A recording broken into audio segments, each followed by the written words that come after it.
This is CBN NewsWatch.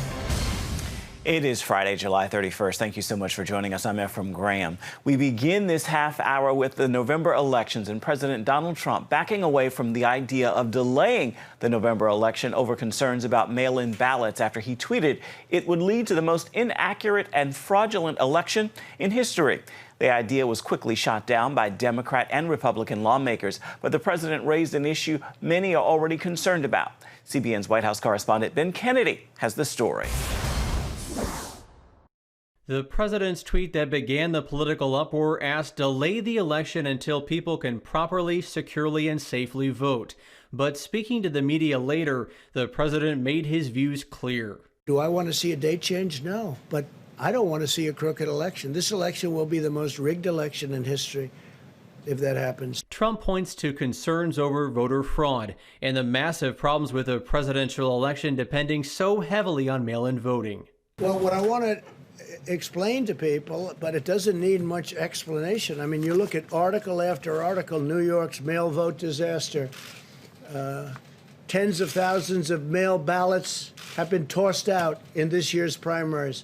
What will happen in November? New York tried to let voters stay safe from the coronavirus by letting them vote by mail in the June primaries, which led to massive delays. The system was overwhelmed with votes, and many races still haven't been counted weeks later. And New York warns the situation could get even worse in November. A switch from almost no absentee ballots to approximately 50% absentee ballots with 2 months' notice really strains the system. Trump referred to multiple news stories about the concerns with mail-in voting. California also experienced major problems, where more than 100,000 mail-in votes were rejected in the presidential primaries back in March. The Heritage Foundation's Hans von Spakovsky explained on CBN's Faith Nation that one problem with mail-in voting is the rejection rate is much higher than polling places. Just look at the most recent elections and look at all the problems with the U.S. Postal Service misdelivering and not delivering absentee ballot. And he doesn't think focusing on improving the mail-in process is the answer. What election officials need to be doing is trying to ensure that as many polling places are open to vote in person. The CDC just released guidelines on how to safely do in-person voting with all those kind of safety protocols in place. The president doesn't have the power to change the date of the election anyway. That's up to Congress, and they certainly don't plan to do so. But the concerns over a heavily dependence on mail-in voting aren't new. Ben Kennedy, CBN News. Health officials in Florida have now counted a new record high in daily COVID deaths for the third straight day. The state's death toll is now more than 6,500. Florida's current rate of deaths is about 1/5 of those logged in New York at the height of the outbreak in mid-April. Meanwhile, cases also continue to rise in several states across the U.S. The nation paused Thursday to remember the life of civil rights icon John Lewis. A funeral was held at Ebenezer Baptist Church, where Dr. Martin Luther King Jr. once pastored. Hundreds gathered to watch the service on a large screen outside the church as well. Lawmakers, civil rights activists, and 3 former presidents came to pay their respect. One eulogy came from former President Barack Obama. This idea that any of us, ordinary people, a young kid from Troy, can stand up to the powers and principalities and say, no, this isn't right, this isn't true, this isn't just. We can do better. America was built by people like them. America was built by John Lewis's.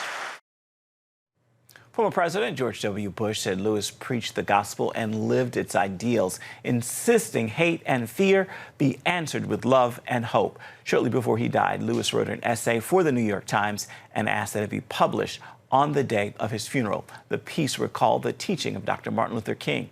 Lewis died July 17th at the age of 80.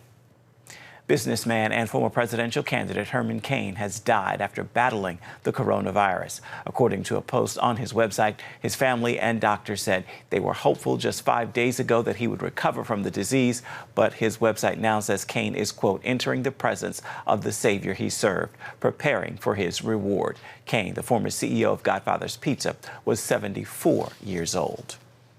We turn now overseas. The case of a missing Chinese bishop imprisoned by China's communist government for decades now has the attention of Congress. This comes as fears of his death grow by the day. Dale Hurd is on this story. Bishop James Xu Zhimin has spent 40 years of his life in prison for refusing to bow to the Chinese communist government. Now 88 years old and not seen for many years, there's growing fear that he's dead. And Congress wants answers. President Xi Jinping, where is Bishop Xu and what have you done to him? Congressman Chris Smith recounted meeting Bishop Xu many years ago and said his case is emblematic of the millions of Christians suffering for their faith in China. Bishop Xu told my delegation after celebrating Mass in a tiny apartment that he prayed for his persecutors, and he especially prayed for the cruel and misguided leadership of the Chinese Communist Party. In 2018, the Vatican tried to make a deal with the Chinese government to maintain some independence for the Chinese Catholic Church. Most observers call that effort a disaster. The two sides will meet again in 1 month, and there were reports this week that China has already hacked Vatican computers. He isn't simply a victim of persecution. Religious freedom advocate Nina Shea told the House committee the Vatican's trust of China has been naive and inexplicable. Cardinal Sin of Hong Kong said that the Vatican's silence in the agreement of 2018 on the rights of the faithful underground would allow China to succeed in eliminating the underground church with the help of the Vatican. The Chinese government is now demanding the appointment of a new bishop to replace Bishop Xu, one who belongs to the state church and who most Catholics view as a traitor who has left the faith. Dale Hurd, CBN News. For months, a major question facing Washington and Jerusalem has been whether Israel should declare sovereignty over much of the biblical lands of Judea and Samaria in the areas known as the West Bank. Some believe the opportunity has passed, but Israeli ambassador to the UN, Danny Danon, says there is still time to make an historic move. The next few weeks are the crucial weeks for taking a bold decision. And you have two leaders that have to take that decision. First of all is our Prime Minister, our government. That's where you have to take the decision. And the support from our strongest ally, the US. Because history will judge the leadership according to those decisions. Danon was speaking to Chris Mitchell, who joins us now from our Middle East Bureau with more. So, Chris, Danon says the debate over sovereignty has morphed into a question of annexation. Break this down for us. Well, Ephraim, annexation is an easy word to try to describe what's happening, but sovereignty really describes it much better. The reason for that is that the idea of sovereignty is that you're just applying Israeli law onto this land. You're not actually seizing any land. No one's taking any land from the Palestinians, for example. And to go back, it really goes back to the history of what happens to Judea and Samaria, the land known as the West Bank. Quickly, if you go back to 1920, the San Remo Resolution said all this land was part of a Jewish homeland that was ratified in 1922 by the League of Nations. Fast forward to 1945, the UN said all the resolutions in the League of Nations were applicable for the United Nations. So really, by international law, you can see that the land, actually the land right behind me, Ephraim, is Israel's land according to international law. So this is why Danon says it's really not annexation, seizing land, it's just applying Israeli law, sovereignty over this part of Israel. Chris, Israeli Prime Minister Benjamin Netanyahu missed his July 1st goal of declaring sovereignty. Why is it critical to make this declaration sooner rather than later?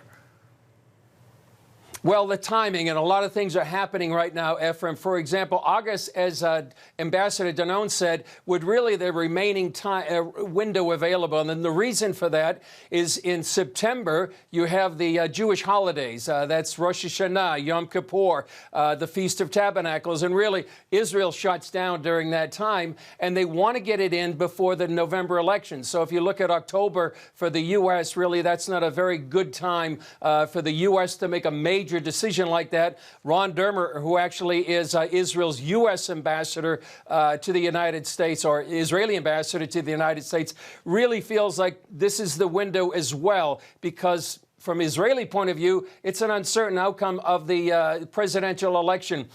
They certainly would rather have President Trump reelected, and they're uncertain about what a President Biden would do unless they apply sovereignty over Judea and Samaria right now. Before we let you go, tell us what's planned for this week's Jerusalem Dateline. Well, we have an extended interview with Ambassador Danone. He's the outgoing Israeli ambassador to the UN. We talk a lot about sovereignty. We'll have an extended interview. We'll have an update on the ongoing conflict right now, Ephraim, with Hezbollah on the northern border. And also we'll have a story about Aliyah. This is the prophetic return of the Jewish people back to the Promised Land. Many people believe that after COVID-19 subsides, there's going to be a dramatic increase in the number of Jewish people coming back here to Israel.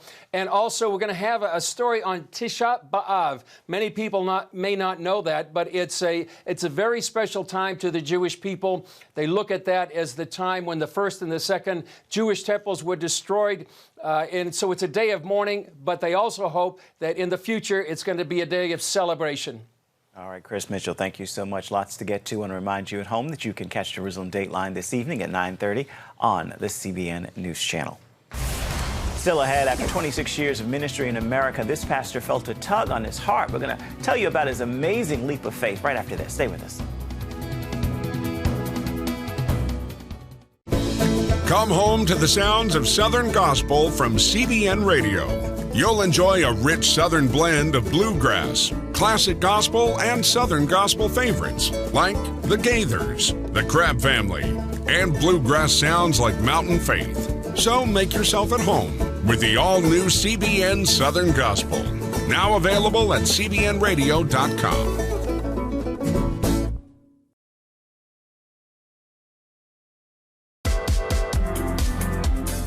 Meet the pastors who are preaching the gospel in a fresh, fearless way.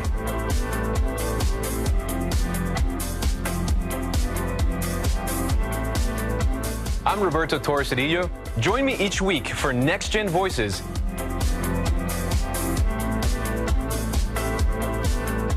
And watch God transform a generation.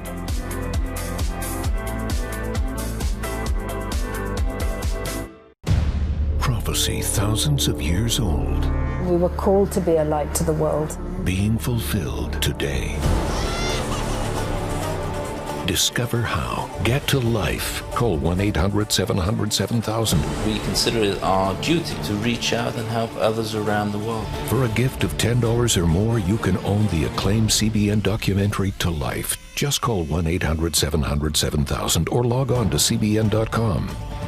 To treat a human, no matter what he is, which religious he have, which color he is. This is what I'm doing. See how the people of Israel are fulfilling prophecy. History is being written, and I want to be a part of it. By sharing their knowledge. In Africa, in Asia, in South America, in East Europe. And their love. This is how we work. This is us. Get to life. Call 1-800-700-7000 or log on to cbn.com.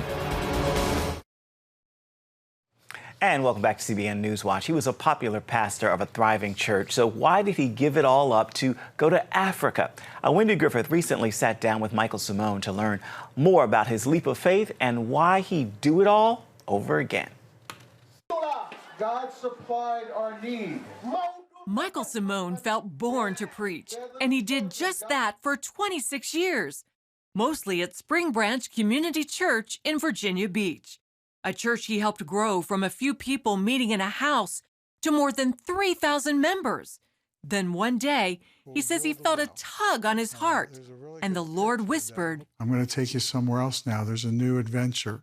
That new adventure began with a chance meeting in Denmark with Michel, a pastor from the West African nation of Togo. I didn't know what to say, and I thought, what would be a good question to ask this man? An icebreaker. Yeah, I thought, I have it. Really good American question. What is your dream? And the next words that he spoke changed my life, because he said, my dream is to save my village. Will you help me? Michel's dream involved digging water wells, something Michael knew very little about. His problem was people in his village were always sick, children were sick, animals were sick, everybody had intestinal parasites. They didn't have access to clean water, so they couldn't grow their crops. So everything falls apart without the water. A year later, Michael and a few others flew to Africa to dig a well for Pastor Michel's village. But there was a problem. A geological study was saying that there's no way that we could get water at this village, because 40 feet, 50 feet down, you would hit granite rock that was so thick that unless you were going to drill through it, there was no way that you were going to get water.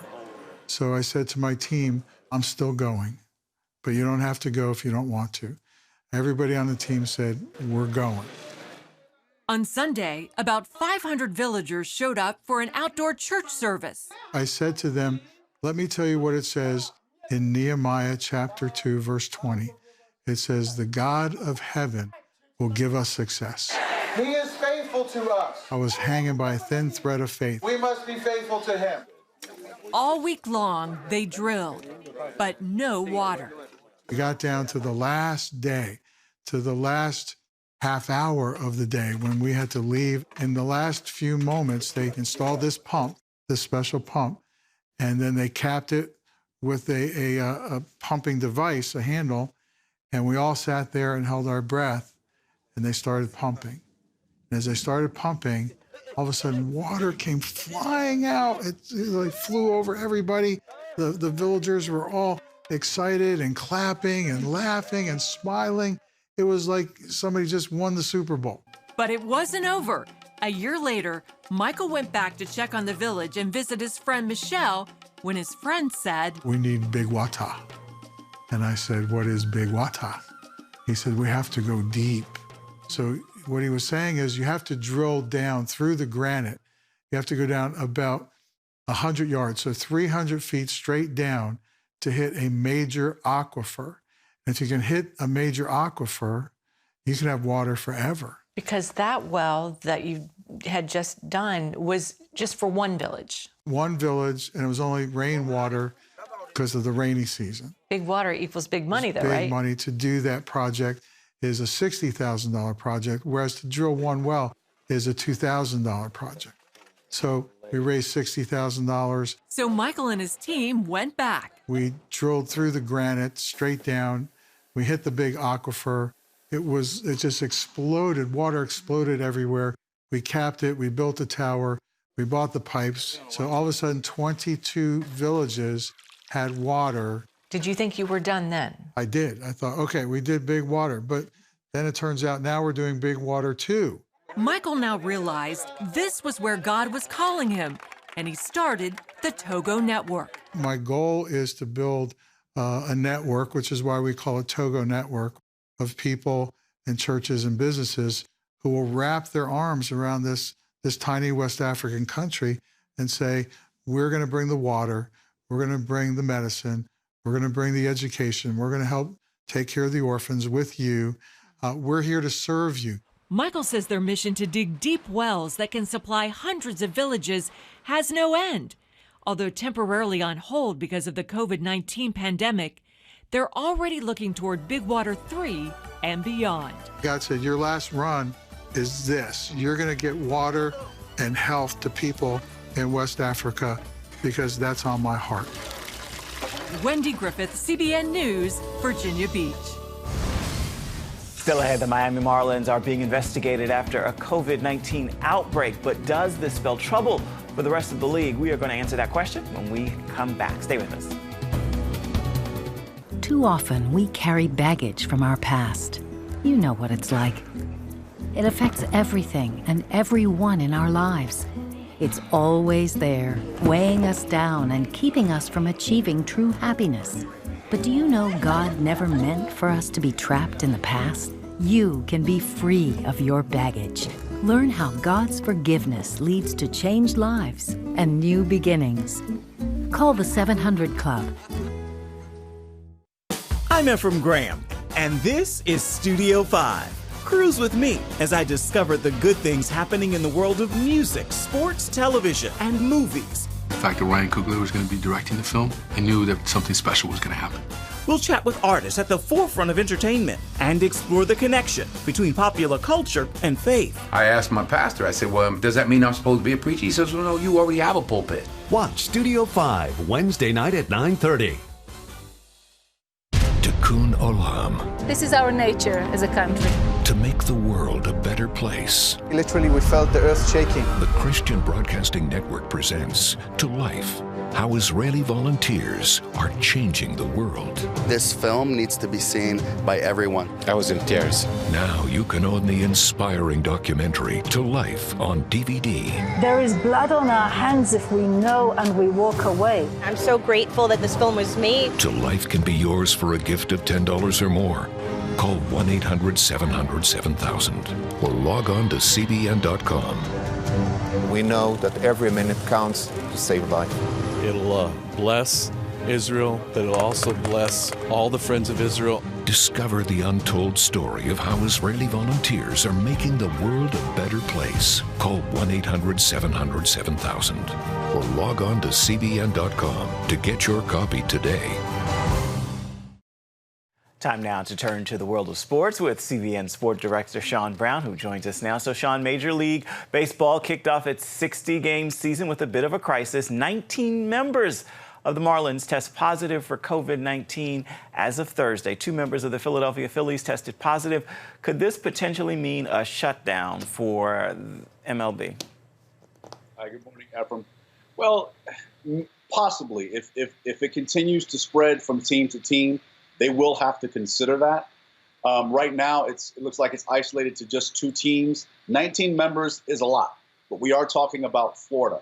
And so if they can isolate those 2 teams, they may be able to regulate or just basically break down, okay, is this continuing to spread throughout this team? Are there any other teams that have been infected? Right now, I think things will be fine as long as it's, again, just isolated to those 2 teams. Those teams will test to see which members, if it's continuing to spread throughout the rest of the team, can they pull those players that are infected away and separate them from the rest of the team? They may be able to continue to have a season as long as it doesn't spread. But you better believe they're going to be paying attention closely. Now, other athletes are opting out of playing their sports in order to limit their exposure. Tell us on what other teams this is happening. Well, specifically the NFL. A lot of players, the NFLPA, and the NFL, the Players Association in the NFL, have come to an agreement to give players the option to opt out if they feel like, hey, I don't want to risk being exposed. And there are players that are at higher risk who have medical conditions. If they had kidney issues or high blood pressure, if they're at higher risk, the NFL is saying, hey, we want to respect your feelings and respect your family and respect your health as a player. And so they've given them the option to opt out with stipends in place. If you're just a regular player that is not at higher risk, they'll give you a $150,000 stipend for that season as an advance to next season. If you're at higher risk, they'll give you $350,000 if you have a medical condition and can prove that you're at higher risk. And so it's just a way of giving players the option. They don't want to put players at risk, just want to consider their feelings and their health concerns. Well, lastly, the NFL and NFL Players Association have come up with an agreement to ensure players practice social distancing responsibly. The deal specifically prohibits players from attending indoor nightclubs and bars, indoor concerts, professional sporting events, or indoor church services that allow attendance above 25% of the capacity. Do you feel it's an overreach to say players can't go to church? It's going to hurt some people to hear this, but I do, just because of the way that the virus is being spread. The NFL have chapel services within their teams. All 32 teams have a chapel service that they usually attend. Those Christian players that would normally attend church would go to those services. And so, and they usually can't go to church because they play on Sunday. So I don't think it's an overreach. I just think that they're just trying to keep the players and the staff safe. I understand that. Sean Brown, as always, thank you so much for your time. Stay with us. We'll be right back with more of CBN NewsWatch right after this. It's the new Superbook Bible app. It's packed with games, activities, and Superbook episodes that you can watch for free. Oh, no! There's trivia, a fun daily devotional, and answers to your Bible questions. Plus, an easy-to-understand Bible the whole family will enjoy. You can even create your own Superbook character. Ta-da! It's the new Superbook Bible app. Free downloads on iTunes, Google Play, and Amazon. From Washington, D.C., uncompromising stories, interviews, and analysis from veteran journalists David Brody. Escalating fight. Jenna Browder. Chose his words carefully. Ben Kennedy. Plan to join him. And Amber Strong. For impeachment grows a little bit louder. Bringing you the political news that matters. We get out and tell the story of the progress that we're making in this country. Watch Faith Nation, weeknights at 6 on the CBN News Channel. We will move the American embassy to the eternal capital of the Jewish people, Jerusalem. As the nations rage, you can stand with Israel. History is being written, and I want to be a part of it. Call 1-800-700-7000 and get to life. This is our nature as a country. Discover the untold story of how Israeli volunteers are changing the world. We consider it our duty to reach out and help others around the world. For a gift of $10 or more, you can own the acclaimed CBN documentary To Life. To treat a human, no matter what he is, which religious he has, which color he is. This is what I'm doing. Support Israel in their time of need. Get to Life, now available on DVD. Call 1-800-700-7000 or log on to cbn.com. And I wish that other people throughout the world could see this side of Israel.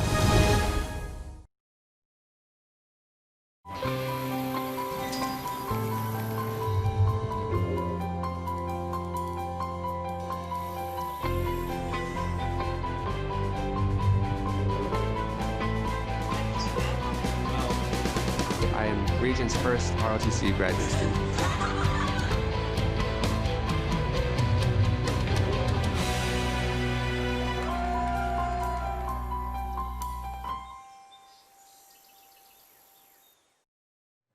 Welcome back to CBN NewsWatch. NASA is heading to Mars. This morning, the space agency launched the most sophisticated Mars rover ever built.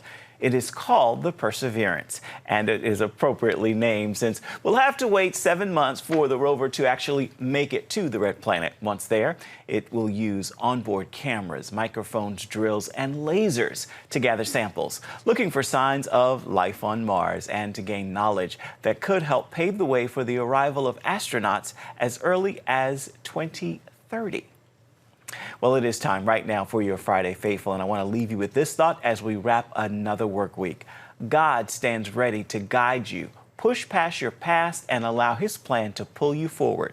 With that word, I encourage you to make this a fabulous Friday, and please be sure to have a wonderful weekend. That is going to do it for this edition of CBN NewsWatch. Thanks for watching. I want to remind you, you can always find our programs on the CBN News Channel at any time. You can also find them online at cbnnews.com. We'd love to know what you think about the stories you've seen here today. Email us, newswatch@cbn.com. You can also reach out and touch us on Facebook, Twitter, and Instagram. We'll see you right back here Monday.